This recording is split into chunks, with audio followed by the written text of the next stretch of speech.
a monopoly market. सही है। अच्छा, इसके अंदर क्या होता है, इसका ग्राफ ये डाउनवर्ड स्लोपिंग होता है. This is demand curve, this is average revenue. You can even call it price. आगे हम प्राइस यूज करेंगे किसी पर्टिकुलर चीज के अंदर. अच्छा, यहाँ हमारे पास दिस इज मार्जिनल रेवेन्यू. अच्छा, वी ऑल नो जब हमें एबनॉर्मल प्रॉफिट बनाना होता है तो क्या होगा एबनॉर्मल प्रॉफिट. एबनॉर्मल प्रॉफिट होता कब है, क्योंकि इसमें तो एबनॉर्मल प्रॉफिट होगा इन परफेक्ट मार्केट में. एबनॉर्मल प्रॉफिट उस वक्त होता है जब average revenue is greater than average cost. जब रेवेन्यू ज्यादा है, कॉस्ट कम है, तो एबनॉर्मल प्रॉफिट है. चाहे वो 1 रुपए से क्यों ना ज्यादा हो रहा हो एवरेज रेवेन्यू और एवरेज कॉस्ट जो भी है. मिसाल के तौर पर 10,000 रुपए एवरेज कॉस्ट है, 10,000 1 रुपए एवरेज रेवेन्यू है, तो इवन 1 रुपए ज्यादा होने की वजह से उसको हम कैटेगराइज कर देते हैं एबनॉर्मल प्रॉफिट्स में. तो एबनॉर्मल प्रॉफिट में यानी कि लॉजिक क्या है, रेवेन्यू ज्यादा होना चाहिए, कॉस्ट कम होनी चाहिए. That's the concept that we have. तो यानी कि रेवेन्यू की लाइन ऊपर होनी चाहिए, कॉस्ट की लाइन नीचे होनी चाहिए. यानी कि ये इसको यहां से फाड़ता हुआ जा रहा है. सही है. अच्छा, एवरेज कॉस्ट, मार्जिनल कॉस्ट जो है वो इसको यहां से इंटरसेक्ट करता है. तो अच्छा, इस साइड में क्या है, कॉस्ट. सही है. ग्राफ में कॉस्ट भी नजर आ रहा है, रेवेन्यू भी ऐसी है, कॉस्ट एंड रेवेन्यू आउटपुट. सही है. तो ये बेसिकली अब हमारे पास प्रॉफिट. सबसे पहले तो आउटपुट कहां डिटरमिन होती है, mister MC. Marginal revenue is equals to marginal cost. जहां भी इंटरसेक्ट होगा, ये मैंने प्रीवियस लेक्चर्स में आपको बताया होता है किस तरह से प्रॉफिट्स बनते हैं फर्म के. और ये प्रॉफिट मैक्सिमाइजिंग पॉइंट होता है. हमने 3 लिखा है. अक्सर मैं अपनी क्लासेस के अंदर भी 3 वर्ड यूज करता हूँ. 3 यानी 3 यूनिट्स बने, इस पे हमारी आउटपुट यहाँ बना रहा है प्रोड्यूसर. फिर ये ऊपर गए. जब ये एवरेज कॉस्ट को टच करता है तो एवरेज कॉस्ट आपकी 60 रुपीज है, एवरेज रेवेन्यू आपका 100 रुपीज होता है. हम ज्यादातर यही रखते हैं 100. सही है. तो what is greater? Average revenue is greater than average cost. So this entire area represents the abnormal profits. So do we understand the concept of what is meant by abnormal profits? So हमें समझ में आ रहा है कि abnormal profits क्या है. अब एक बात याद रखिए, इसमें इम्परफेक्ट मार्केट में स्पेशली मोनोपोली, आई थिंक मुझे ये लाइन यहाँ से और बनानी चाहिए, यहाँ से लेंगे. स्पेशली मोनोपोली के बारे में बात कर रहे हैं तो उसमें क्या है, नो बैरियर्स टू एंट्री. जब बैरियर्स टू एंट्री नहीं है, sorry, there are high barriers to entry. सही है. इसमें there are high barriers to entry. जब बहुत ज्यादा इसमें बैरियर्स टू एंट्री हैं, दूसरे को रोका जा रहा है इंडस्ट्री से, तो क्या होगा, इसमें new firms can not enter the industry. तो क्या होगा, hence short run and long run abnormal profits occurs in a monopoly. एक मोनोपोली के अंदर शॉर्ट रन लॉन्ग रन दोनों में एबनॉर्मल प्रॉफिट होता है. तो कोई अगर पूछे what is the long run equilibrium of a monopoly, तो हम ये बोल सकते हैं कि ये ग्राफ जो बता रहा है, this graph shows the short run and long run equilibrium of a monopoly. मैं मोनोपोली से नहीं यूज करूंगा क्योंकि मोनोपोलिस्टिक कंपटीशन में लॉन्ग रन में एबनॉर्मल प्रॉफिट्स नहीं होता, इसलिए मैं वर्ड आपको देखिए, मैं मोनोपोली पे ज्यादा एम्फसाइज कर रहा हूँ. मोनोपोली. सही है. यहाँ इम्परफेक्ट मार्केट में मोनोपोली के बारे में बात करते हैं. तो ये इसका equilibrium, we all know it. अब हम बात कर रहे हैं परफेक्ट मार्केट पे. सही है. Perfect market. नाउ इसको पेज को डिवाइड कर देते हैं बोर्ड को. अच्छा, this is Now we're talking about same model use करने की कोशिश करता हूँ. Perfect market. परफेक्ट मार्केट के अंदर हमारे पास एक ही मेन कैटेगरी होती है, and that's known as perfect competition. Perfect competition, सही है। और हमें पता है कि परफेक्ट कंपटीशन के अंदर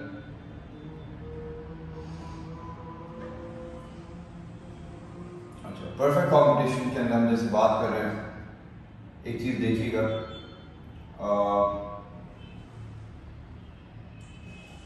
परफेक्ट कंपटीशन के अंदर ये डिमांड है, अब बी अटेंटिव ऑन दिस, सही है, ये डिमांड है एंड ये सप्लाई है। This is price on this side, this is quantity.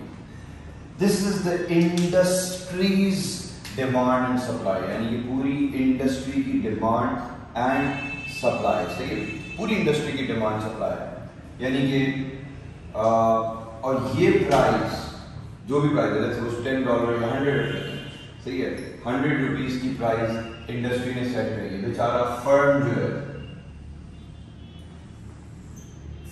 है, जो भी फर्म है, ये क्या है, this is industry, this is firm. The firm has to accept this price. Firm को एक्सेप्ट करना होगा कि ओके फाइन, अगर इंडस्ट्री की प्राइस 100 है तो मुझे भी 100 एक्सेप्ट करनी होगी।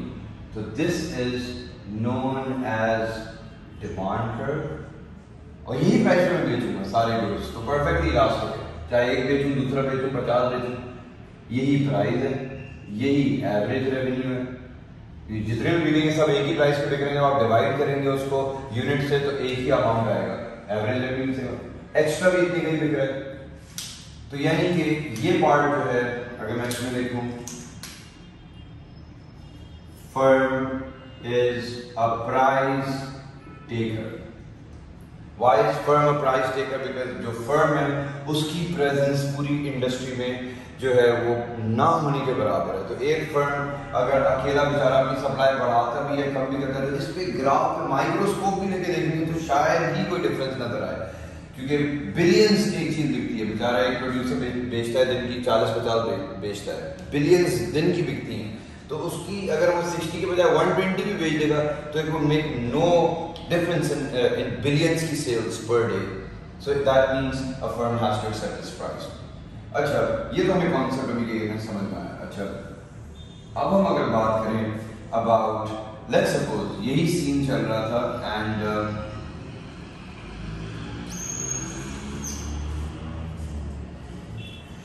डिमांड, सप्लाई, ये प्राइस, ये क्वांटिटी,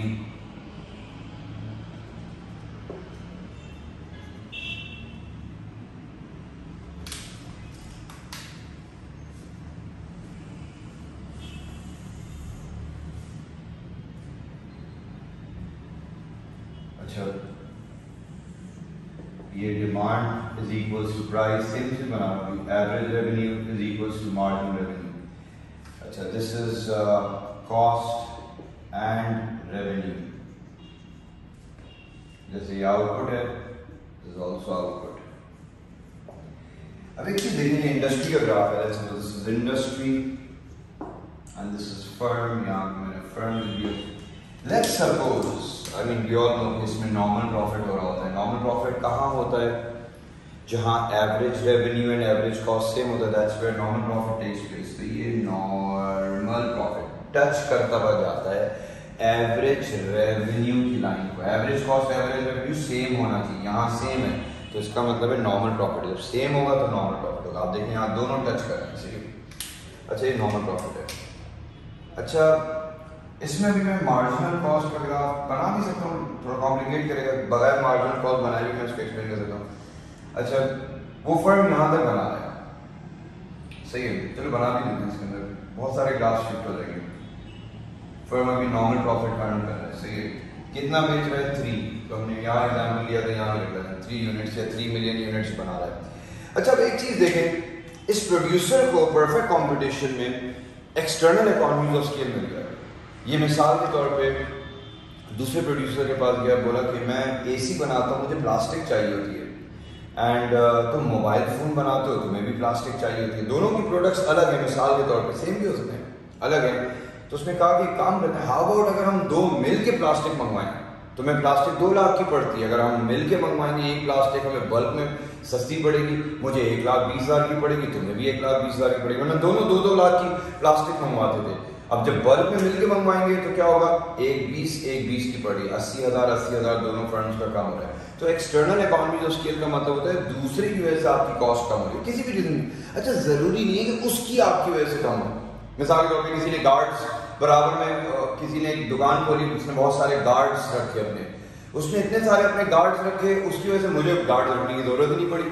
मुझे मेरी भी मैं सोने की दुकान है, सही है, सोना मीन्स गोल्ड, सही है, तो सोने की मेरी क्या कहते हैं दुकान है, सही है। अब मिसाल के तौर पे इसमें क्या हुआ, मेरे जो 2 या 3 दुकानें छोड़ के दुकानें, उन्होंने 2-2 गार्ड रखे हुए, 25,000 50,000 की उनकी कॉस्ट आ रही, मुझे कॉस्ट ही नहीं आ रही, क्योंकि मेरे बराबर में जो बड़ी दुकान है उसके अंदर उन्होंने 18-20 गार्ड्स रखे हुए। तो that is an external economy of scale. उनको मेरी वजह से फायदा नहीं हो रहा, मुझे उनकी वजह से फायदा हो रहा है। तो एक्सटर्नल इकोनॉमी ऑफ स्केल में हाँ ऐसा होता है कि उसको हमारी वजह से भी फायदा हो सकता है और हमें उसकी वजह से, या कभी कभी सिर्फ एक फर्म को ही फायदा होता है। अब let's suppose there is an external economy of scale. अब वही चीज देखें, जो पहले कॉस्ट पड़ रही थी 2 लाख रुपए, अब वही कॉस्ट नीचे गिर जाएगी, 1,20,000 पे आ जाएगी। तो एवरेज कॉस्ट बढ़ रही है, एवरेज कॉस्ट कम हो रही है, एवरेज कॉस्ट कम हो रही है, possibly due to external economy of scale, यानी कि due to external economies of scale की वजह से। अब आप देखें, ये नया वाला एवरेज कॉस्ट है, ये वाला एवरेज है, वही पुराना वाला ये। तो आप देखें कौन सी चीज ऊपर है, ये वाली लाइन ऊपर है, ब्लैक वाली। एवरेज रेवेन्यू ज्यादा है, एवरेज कॉस्ट कम है। तो एक बात बताएं, क्या ये एरिया जो है पूरा यहां से यहां तक, अब उनकी कॉस्ट आ रही है मिसाल के तौर पे 80 रुपए और रेवेन्यू आ रहा है वही जैसे हम बात कर रहे थे 100 रुपए, प्रॉफिट हो रहा है 20 का, यानी revenue is greater than average cost. So this entire black area represents what? Abnormal profit under perfect market. But this is only for the short run. Abnormal profits in the short run. अब क्या होगा जब वो abnormal profit उन्होंने देख लिया बाकी producers ने, considering that there are no barriers to entry, जब इस मार्केट में यानी कि perfect competition, perfect market यानी कि perfect कंपटीशन के अंदर बैरियर्स टू एंट्री है नहीं, तो what would happen in this case, no barriers to entry. तो क्या होगा, नो बैरियर्स टू एंट्री, और देखने में नॉर्मल प्रॉफिट एक अर्न कर रहा है, कोई भी आ सकता है इंडस्ट्री में। New firms will get attracted, अच्छा by what, by abnormal profits, by abnormal profit, ANP short form use कर रहा हूं, सही है, एबनॉर्मल प्रॉफिट। तो क्या होगा, new firms will enter the industry, क्या होगा, new firms will enter the industry. अब नए फर्म जब एंटर करेंगे इंडस्ट्री में, शॉर्ट रन में बेचारा एबनॉर्मल प्रॉफिट अर्न कर रहा था, और फर्म्स आ गए, जब और फर्म्स आ जाएंगे तो क्या हो रहा है, S1 नए फर्म्स आ गए। अब नए फर्म्स आने की वजह से 100 कर देते हैं 100, अब ये क्या हो गया 80 पे आ गया, यानी कि जो एवरेज रेवेन्यू पहले था वो एवरेज रेवेन्यू कम हो गया है। अब बेचारे का देखिए, मैं बोल्ड कर रहा हूँ, ब्लैक लाइन जो ऊपर वाली थी अब वो नीचे आ गई ना, ये देखिए सप्लाई बढ़ी है तो प्राइस कम हुई। तो व्हाट्स हैपनिंग, बेचारे का एवरेज रेवेन्यू, तो बेचारा प्राइस देख रहा है, पूरी इंडस्ट्री में प्राइस नीचे गिर गई। ये देखिए बोल्ड कर दीजिए, D1, P1, AR1, MR1, अब क्या हुआ, अब बेचारा नॉर्मल प्रॉफिट ही अर्न कर रहा है। यानी कि इस केस में क्या हुआ, जब परफेक्ट कंपटीशन में बैरियर टू एंट्री नहीं है, जब वो एबनॉर्मल प्रॉफिट अर्न कर रहा था suppose external economies of scale की वजह से, तो क्या हुआ, नए फर्म्स अट्रैक्ट हुए by the ANP, ANP stands for abnormal profit. New firms will enter the industry. अब न्यू फर्म्स जब एंटर कर रहे हैं इंडस्ट्री के अंदर, इसको मैं यहां लिख देता हूं, इससे क्या हो रहा है, सप्लाई बढ़ रही है, नहीं सप्लाई बढ़ रही है, जब सप्लाई बढ़ेगी तो क्या होगा, प्राइस कम होगी, प्राइस कम हुई तो क्या हुआ, AR कम हुआ, AR कम हुआ तो क्या हो गया, ANP converts into NP, normal profit. तो बेचारे का लॉन्ग रन इक्विलिब्रियम जो है वो किस पॉइंट पे होता है, अब मैं इसको थोड़ा सा आगे करूं, यहां तक क्लियर हुआ। यानी कि बेचारा लॉन्ग रन में क्या कर रहा है, परफेक्ट कंपटीशन सिर्फ नॉर्मल प्रॉफिट ही अर्न कर रहा है। तो यानी कि अगर बात करी जाए,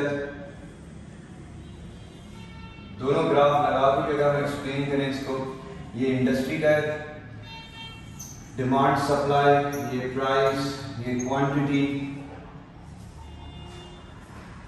तो यानी कि लॉन्ग रन इक्विलिब्रियम,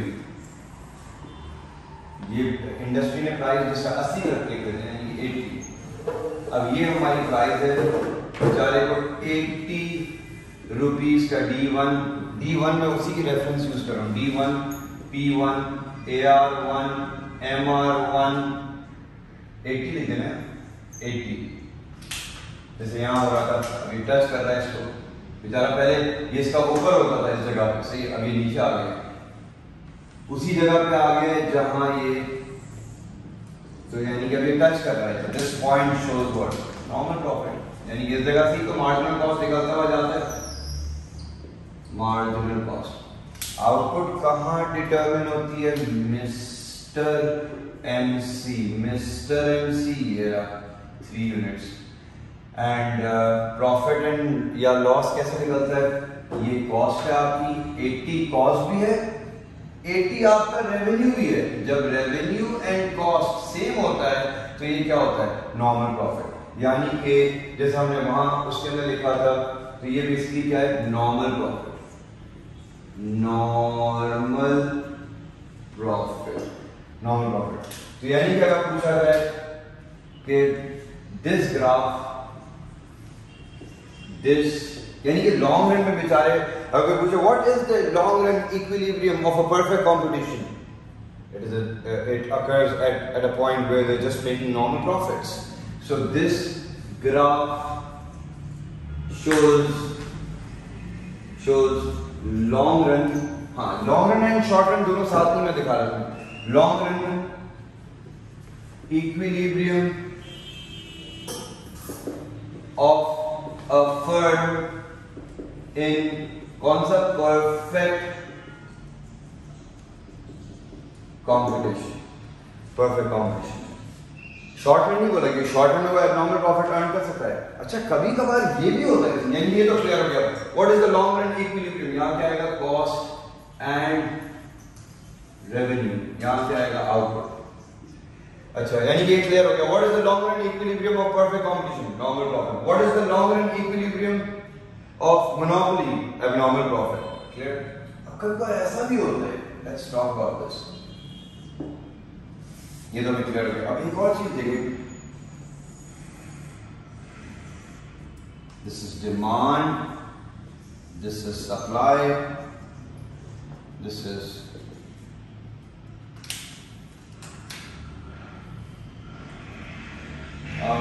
वो पुराने एग्जाम्पल पे चलते हैं, 100 वाला, 100 अर्न कर रहा था,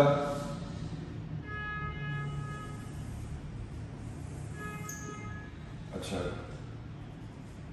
ठीक है 100, ये इसका average revenue D is equals, क्योंकि डिमांड पर है, यही प्राइस है इसकी, यही इसका एवरेज रेवेन्यू है, यही इसका मार्जिनल रेवेन्यू है, ये क्या है, output.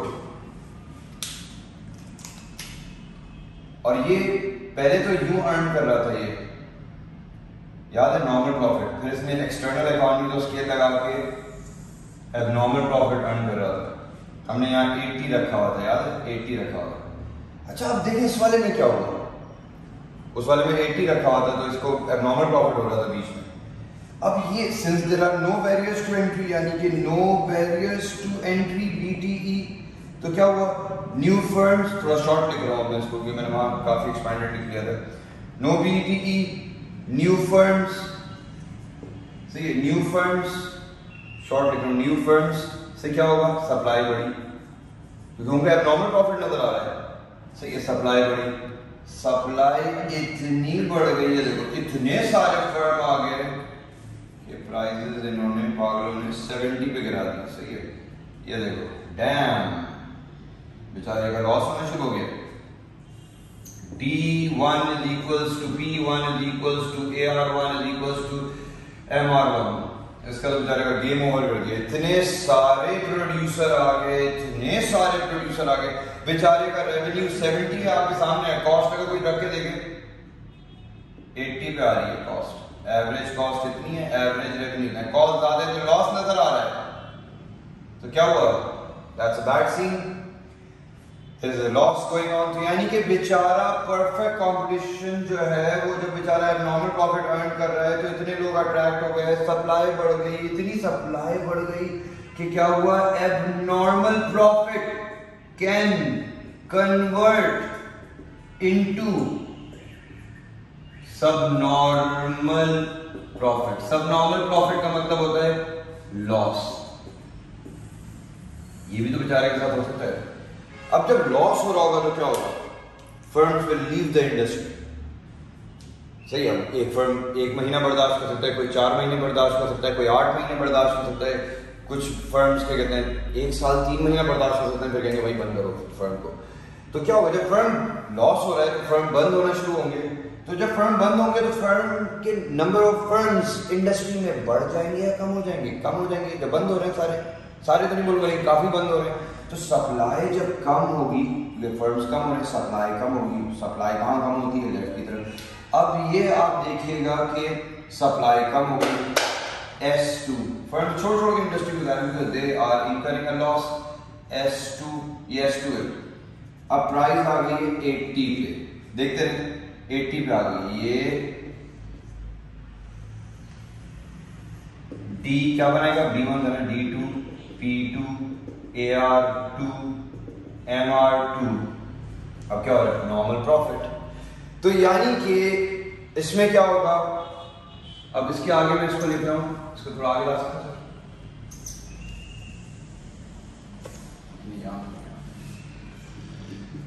Firms will leave if they face losses,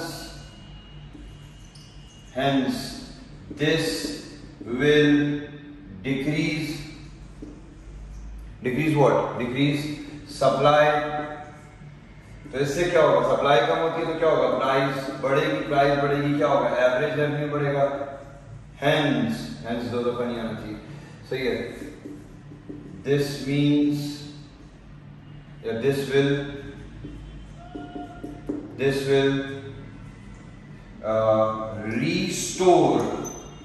restore the normal profits by converting loss to normal profits।